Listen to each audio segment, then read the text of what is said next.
Hey y'all, happy supermoon. I wanted to jump on here. I was driving home and I was talking to a friend and she was like, have you looked at the moon? Have you seen the moon? And so I could see it when I was driving, but when I got home and I got out of my car, I walked around and I was like, wow. So, and she reminded me also, um, like to have my pink quartz, the rose quartz, which is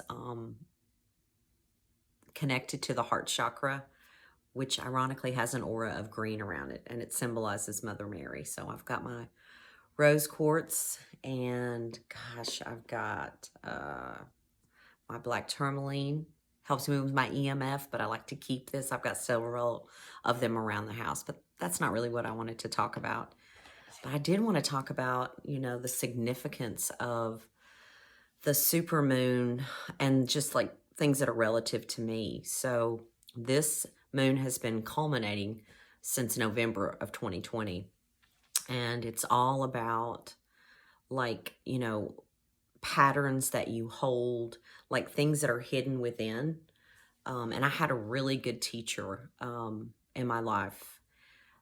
And I know, like when I go through times of experiencing like spiritual growth, like I'll get uncomfortable, and I just like realized tonight too, like when this is going on with me and my experience has shown me, I go through a time where I feel like really alone, and some of that energy of not belonging or not being good enough kind of happens. And really it's a time for me to go within. See, this reflection in my glasses is making me crazy too. And so this supermoon too, like, is all about energy that's kind of you're holding within. And when you have like a wound, whatever that is, if it's a love wound, a money wound, just pain that you've held, like the body always remembers, like the energy is held in the body, and that's what like emotions are.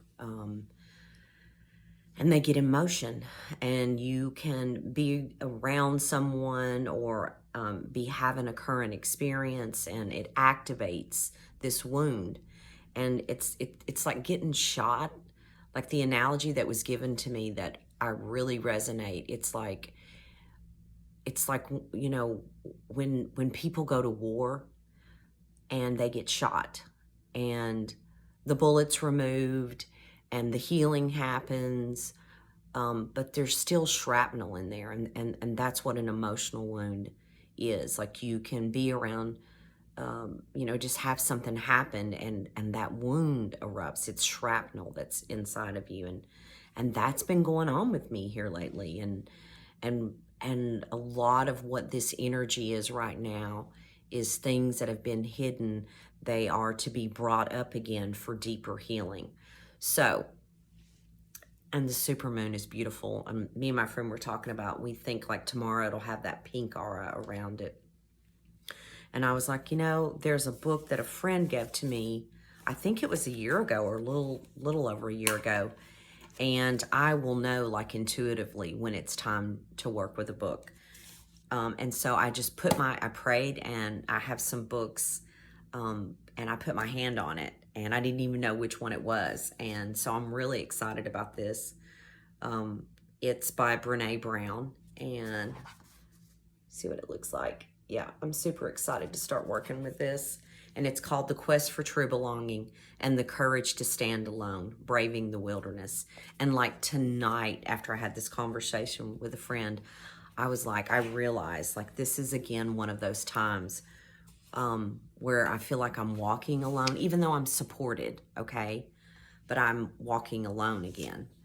And so I prayed, and I was like, asking my creator, like, is this what you want me to work with? And I'm not talking about just reading. I'm talking about reading a paragraph, working with it, asking myself, praying what this means to me. And like what I've learned is when you have a book and there's a pause and it catches you, like it catches you in your heart, like you really grab hold of it, like to meditate with that, to meditate. What does this mean to me? What does this expression mean to me? How is it relevant to me? What is it trying to show me? And then I go to my creator and a lot is revealed. But I open to this page and so like I just intuitively knew. It says, this is who I am. This is where I'm from. This is my mess. This is what it means to belong to myself. And, you know, there's a great poet, Rumi, and he basically just says that no one can walk this path for you. No one can drink your water for you. You can certainly be supported, but there are many times it is between you and the divine and your innermost self. So, y'all enjoy the energies of the supermoon. I'm taking these glasses off because this reflection is making me crazy, and I'm just being myself. Got my rose quartz. Oh, and my favorite crystal. I use this when I do energy work. I'm a Reiki practitioner, and so, yeah, I'm missing doing some of that. It's time.